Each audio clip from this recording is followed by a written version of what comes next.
네, 오늘이 박근혜 대통령이 대선에서 당선된 지 4년 되는 날입니다.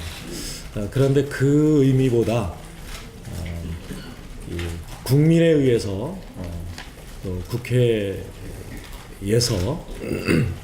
탄핵이 가결된 지, 탄핵 소추안이 가결된 지 열흘이 지났습니다.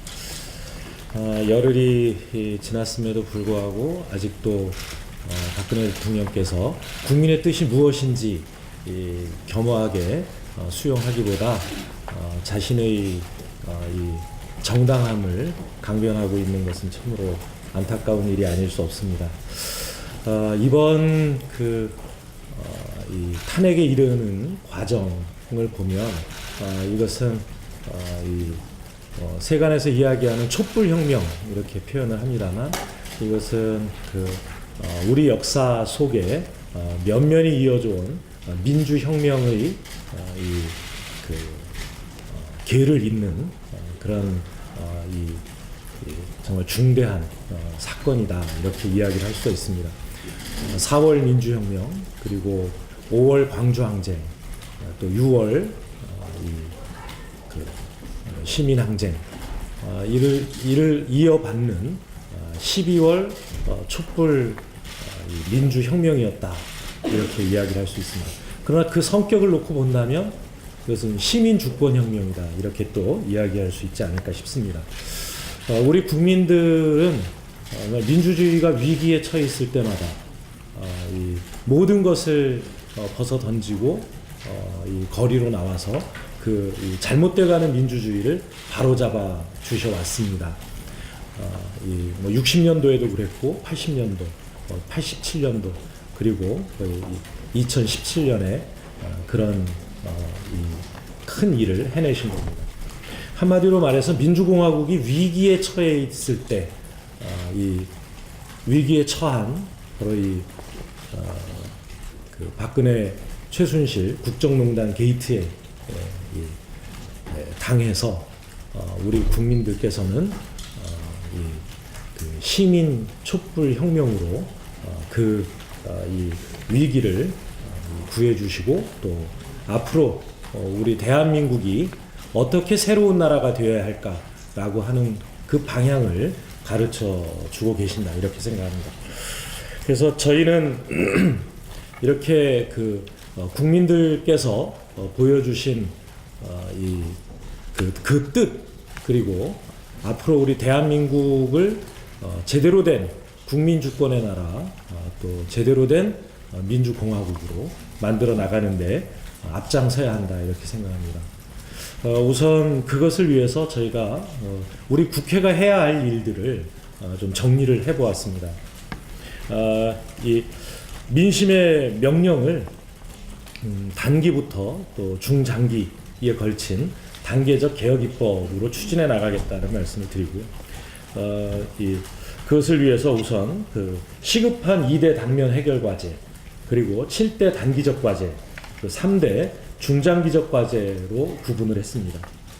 시급한 2대 당면 과제는 정말 생업을 버리고 나서주신 우리 국민들의 그 고단함, 힘든 삶을 부추기고 북돋아 드릴 수 있는 그런 정책 그리고 당장 박근혜 최순실 국정농단 사건으로 왜곡되어 있는 국정을 바로잡는 일 이것부터 해야 한다라고 생각합니다. 그 첫 번째가 2대 과제의 첫 번째는 박근혜 정부의 불통정책을 중단시키는 것입니다. 대다수 국민이 반대하고 있는 국정 역사 교과서를 폐기하고 사드 배치, 한일 군사 정보 보호 협정, 그리고 위안부 합의 등 일방 처리해온 정책을 중단할 것을 촉구합니다. 그리고 국회는 국민 여러분에게 힘을 드리는 민생경제 활력 제고 방안을 마련해 나가야 된다 이렇게 생각합니다. 이 세입자들에게 힘을 실어주는 상가임대차 보호법 개정, 또 주택임대차 보호법 개정, 그리고 농어민 여러분에게 힘을 실어드리는 1조 원 농어촌 상생기금법 처리. 이 농어촌 상생기금법은 한중 FTA 후속 대책으로 여야정이 합의한 일임에도 불구하고, 그리고 이 농해수 이 위원회에서 이 합의 처리됐음에도 불구하고 법사위에 계류되고 있습니다. 당연히 정부의 반대 때문에 그렇게 되고 있는 것입니다. 이 반드시 처리해야 된다 생각합니다. 이와 아울러 가계부채, 또 부동산 대책, 청년 실업 문제 등 현재 심각해져가고 있는 민생의 과제들에 대한 해법을 만들어내야 할 것입니다. 이것이 만약에 국회 정부 간 정책협의회가 열리게 된다면 우선적으로 처리해야 될 일이다, 이렇게 말씀드립니다. 다음은 7대 단기적 과제에 대해서 설명드리겠습니다. 그 두 카테고리로 나뉘어져 있는데요. 권위주의 부패 청산과 국정농단 금지, 그리고 정경유착 청산입니다.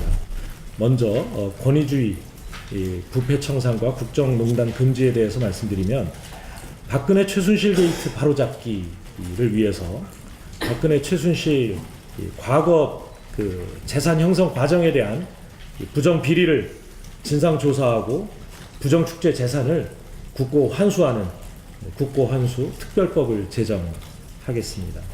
그리고 부정 축제 행위에 대한 공소시효를 배제하고 부동산 실명법, 금융 실명법 등을 개정해서 박근혜 최순실의 숨겨진 재산을 동결시키겠습니다. 또 형법상의 직권남용, 직무유기 이에 관한 형벌을 상향시키고 특정범죄가중처벌법상의 국고 손실죄 요건을 강화하도록 하겠습니다. 또 정유라의 그 입시비리, 또 학사비리가 더 이상 일어나지 않도록 하는 정유라 방지법을 추진하겠습니다. 또 국정농단자가 국회의 증인 출석 요구를 거부하는 이런 일이 더 이상 발생하지 않도록 정당한 사유 없이 불출석하는 것에 대한 처벌을 강화하고, 또 불출석자에 대한 통신사실 확인 내역이라든가 그 위치정보 내역 등이 조사위원회 청문특위에 제공되도록 하는 특례를 신설하도록 추진하겠습니다. 다음은 정경유착 청산에 대해서 설명을 드리면요. 미르 K스포츠 재단 이렇게 악용된 공익법인 제도를 혁신하겠습니다.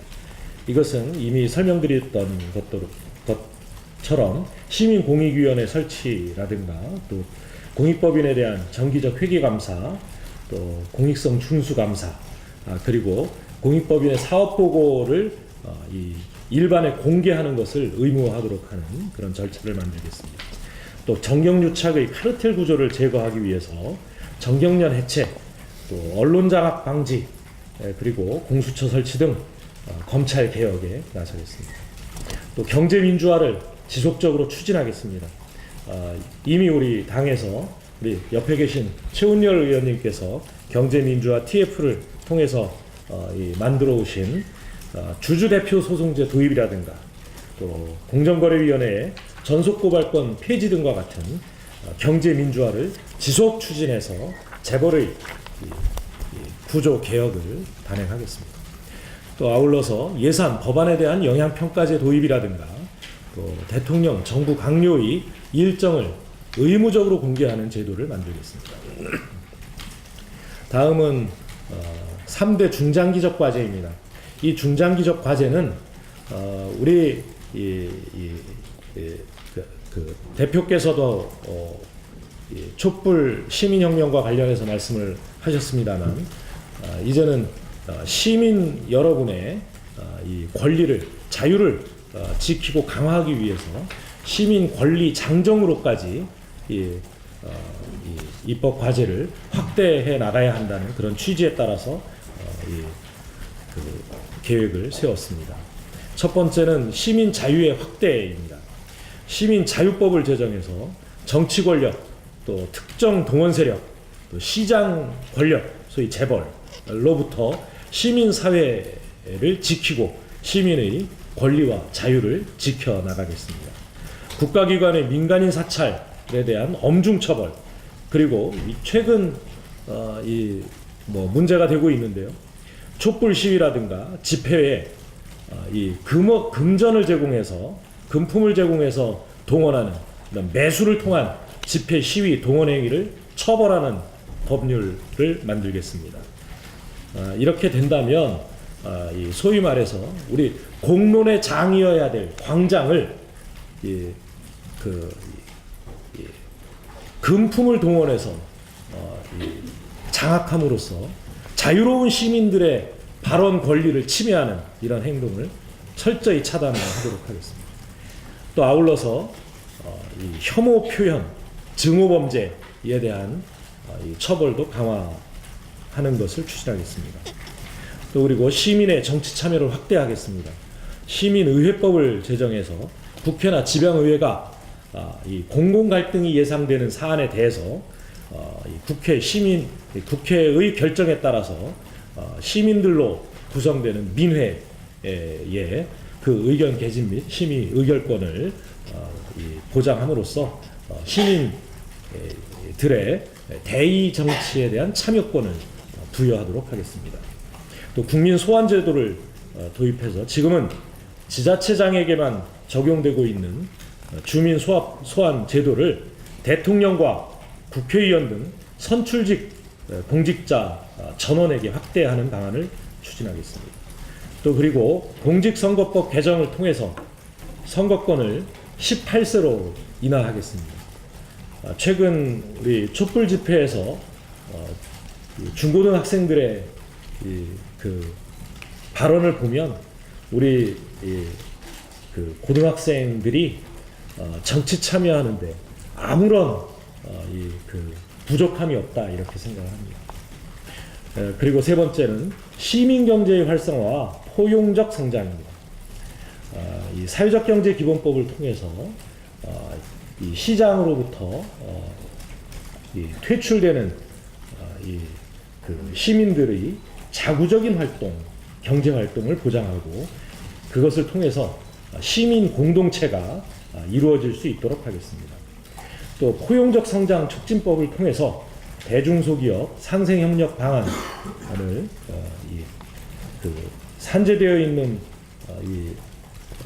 대중소기업 문제를 하나로 통합하는 기본법을 추진하겠습니다. 또 아울러서 지방혁신 발전법을 통해서 4차 산업혁명 시대에 지방이 자기 지역의 발전 모델을 선택하고 그 혁신 방안을 추진하는 한편 여기에 중앙이 가지고 있는 이 권한을 대폭 이양하는 이 지방 혁신 발전법을 추진하도록 하겠습니다. 이런 계획들을 저희가 수립하였고요. 지금 말씀드린 법안들 중에는 이미 우리 당 의원님들께서 제출하신 법안도 있고 또 준비 중인 법안도 있습니다. 그리고 앞으로 준비해야 될 법안들이 있습니다. 이 정책위원회에서는 이런 이 법안들을 차질 없이 준비해서 이번 12월 임시국회는 물론이고 내년 2월 임시국회 나아가서는 최소한 내년 4월 임시국회까지는 이와 같은 제도들이 완비될 수 있도록 최선을 다하겠다는 말씀을 드립니다. 이상입니다.